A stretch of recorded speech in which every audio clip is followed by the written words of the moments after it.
பாக்கியா கோபியை எல்லார் முன்னாடியுமே வச்சு இன்னும் 2 நாள்ல உங்களோட டைம் முடிய போது நீங்க கிளம்புங்கன்னு சொல்லிட்டு அங்கிருந்து வந்துடவே ராதிகாவும் அதுக்கு ஒத்துக்கிட்டு வந்துடுறாங்க. உடனே இந்த வார்த்தையை கேட்ட உடனேயே ஈஸ்வரியும் கோபி கிட்ட தன்னோட டிராமாவை ஸ்டார்ட் பண்ண ஆரம்பிச்சது மட்டும் இல்லாம இனியாவுமே கோபியை சென்டிமெண்டா தாக்க ஆரம்பிக்கிறாங்க. அதனால கோபி 2 பேர்கிட்டயுமே கண்டிப்பா நான் 2 நாள்ல இங்க இருந்து போக மாட்டேன், நான் எப்படியாவது ராதிகாவை சமாளிச்சுக்கிறேன்னு சொல்லிட்டு உடனடியா ராதிகா கிட்ட வந்து இதை பத்தி ரொம்ப நேரம் பேசிட்டு இருக்காங்க. ஆனா ராதிகாவோ நீங்க வேணா இங்க இருக்கலாம், ஆனா சம்பந்தமே இல்லாத இடத்துல நான் இதுக்காக இருக்கணும், இங்க நான் பாரு அவமானம் உங்ககிட்ட எல்லாம் சொல்லி என்னால புரிய வைக்க முடியாது. ஒருவேளை உங்க அம்மாக்கு உங்க கூடயே இருக்கணும்னு ஆசை இருந்துச்சுன்னா உடனடியாக அவங்கள நம்ம கூட கிளம்பி வர சொல்லுங்கன்னு சொல்ல. ஆனா கோபியோ ஏன் அங்க வந்தா 2 பேரும் சேர்ந்து சண்டை போட்டு என்ன இன்னுமே டென்ஷன் படுத்தணும்னு நினைக்கிறீங்களா? ஏன் ராதிகா இப்படி எல்லாம் பேசிட்டு இருக்கு, இங்கேயே நம்ம நிம்மதியா இருக்கலாம்லன்னு சொல்ல. ஆனா ராதிகாவோ சண்டை போறது நான் ஒண்ணு கிடையாது, உங்க அம்மா தேவையில்லாம வாயை வச்சுட்டு சும்மா இல்லாம இருக்கிறதுனால தான் நான் அவங்க கிட்ட சண்டை போடுறேன். ஒருவேளை அவங்க அமைதியா இருந்தாங்கன்னா நான் எந்த பிரச்சனையும் பண்ணாம தான் இருப்பேன். ஸோ நீங்க என்கிட்ட வந்து இந்த மாதிரி சண்டை போறீங்கன்னு சொல்லிட்டு ஃபீல் பண்ணக்கூடாது. உங்க அம்மா கிட்ட போயிட்டு நிலைமையை எடுத்து சொல்லி சரிப்படுத்த பாருங்கன்னு சொன்னது மட்டும் இல்லாம கண்டிப்பா 2 நாள்ல நம்ம இந்த வீட்டை விட்டு கிளம்புறோம், அவ்வளவுதான். நீங்க வரீங்களா இல்லையான்றத நீங்களே முடிவு பண்ணிக்கோங்க. ஒருவேளை நீங்க என் கூட வரலனா அதுக்கப்புறமா நீங்க கடைசி வரைக்கும் என் கூட வரவே தேவையில்லை, நான் மயுவோட எங்கேயாவது போயிடுறேன்னு சொல்லிட்டு இவங்களுமே கோபியை கொஞ்சம் எமோஷனலா பிளாக்மெயில் பண்ற மாதிரி பேச, உடனே கோபியோ இந்த 2 பேருக்கும் நடுவில் மாட்டிக்கிட்டு நம்ம என்ன பண்ண போறோன்னே தெரியலன்னு சொல்லிட்டு தலையில கை வச்சுட்டு உட்காந்துருக்காங்க. ஆனா அடுத்த நாள் இந்த மாதிரி நீயாவோட டான்ஸ் காம்படிஷன் நடக்கிறதுக்காக எல்லாருமே ஃபேமிலியா சேர்ந்து வெளியே கிளம்பி போறாங்க. அதே மாதிரி ராதிகாவும் மயுவை ஸ்கூலுக்கெல்லாம் அனுப்பி வச்சுட்டு இந்த மாதிரி கோபி கிட்ட நான் உங்க கூட வரேன்னு சொல்லிட்டு அவங்க கூட சேர்ந்து போயிட்டு இருக்காங்க. ஏன்னா இதுக்கு முன்னாடி பாக்கியாவும் கோபியும் ஸ்டேஜ்ல ஏறி ஹஸ்பண்ட் அண்ட் ஒய்ஃபா இனியா பக்கத்துல நின்னது எல்லாமே அவங்களோட கண்ணு முன்னாடி ஞாபகம் வருது. அதுக்கும் மேல ஈஸ்வரி இந்த சான்ஸுமே பயன்படுத்திப்பாங்கன்ற ஒரே காரணத்துக்காகவும் கோபி கூட தான் நிக்கணும்ன்ற முக்கியமான காரணத்துக்காகவும் அவங்க எல்லார் கூடயுமே சேர்ந்து டான்ஸ் காம்படிஷனுக்கு கிளம்பி போறாங்க. ஆனா இந்த விஷயம் சுத்தமா ஈஸ்வரிக்கும் சரி இனியாவுக்கும் சரி பிடிக்கவே இல்லை. ஆனா கோபிக்காக தான் அவங்க வேற வழி இல்லாம பல்ல கடிச்சுக்கிட்டு சம்மதம் தெரிவிச்சிடுறாங்க. ஆனா அங்க போனதுக்கு அப்புறமா இனியா எப்பவும் போலயே நல்லா டான்ஸ் ஆட ஆரம்பிக்கிறாங்க. அதுக்கும் மேல அங்க இருக்கவங்க எல்லாருமே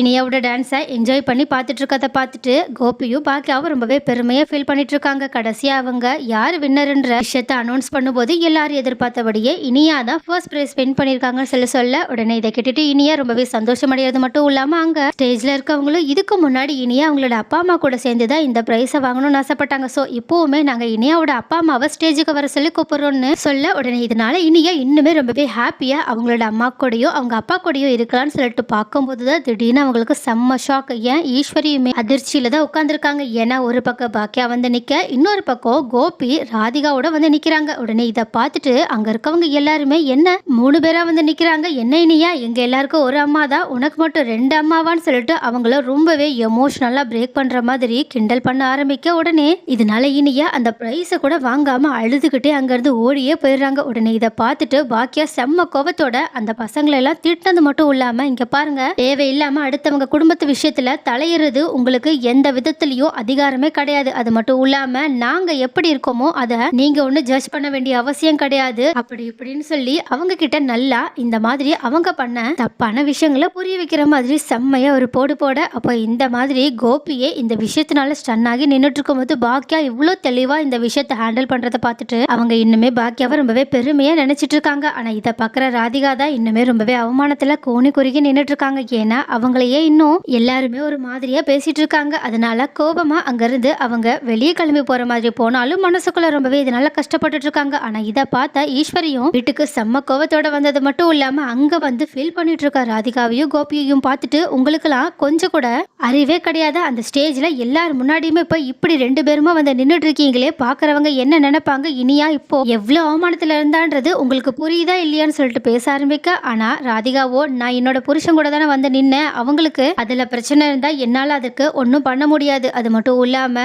இனியாவோ என் பொண்ணு மாதிரி தான் சொல்லிட்டு சொல்ல உடனே இதை கேட்டுட்டு ஈஸ்வரியும் அங்க இருந்த இனியாவோ செம்மையா கடுப்பானது மட்டும் இல்லாம இனியா ஒரு கட்ட அதிகமாவே போய் போது நிறுத்துங்க, இதுக்கு மேலேயே என்னெல்லாம் உங்க பொண்ணுன்னு சொல்லி ஒரு வார்த்தை கூட சொல்லிடாதீங்க, உங்களை மாதிரி கேவலமான அம்மா எனக்கு சுத்தமா தேவையே கிடையாதுன்னு சொல்லி சொன்னது மட்டும் இல்லாம நான் உங்க எல்லாரையுமே அடியோடு வெறுக்கிற, இதுக்கப்புறமாவே என்னால எப்படி காலேஜ்ல தலை காட்டி படிக்க முடியும் நீங்க நினைச்சிட்டு இருக்கீங்க, ஏதோ உங்களோட பிரச்சனைக்காக என்ன இப்படி பழி வாங்கிட்டீங்கன்னு சொல்லிட்டு இதுக்கப்புறம் நான் யார்கிட்டயுமே பேச போறது இல்லைன்னு சொல்லிட்டு உடனடியே அவங்க அங்கிருந்து வெளியே கிளம்பி போறாங்க. உடனே இதை பார்த்துட்டு இனியாவை சமாதானப்படுத்துறதுக்காக கோபி அவங்க பின்னாடியே போகணும்னு சொல்லிட்டு ட்ரை பண்றாங்க. ஆனா பாக்கியாவோ அவங்கள தடுத்து நிறுத்திட்டு அவளை எப்படி எனக்கு சமாளிக்கணும் நல்லாவே தெரியும், நான் அவளை பாத்துக்கிறேன், நீங்க உங்க வேலையை பாருங்கன்னு சொல்லிட்டு உடனடியே அவங்க இனியாவை பாக்குறதுக்காக பின்னாடியே போறாங்க. ஆனா இனியாவோ பாக்கியா கூப்பிட கூப்பிட நிக்காம அவங்க பாட்டுக்கு நடந்து போய்கிட்டே இருக்காங்க.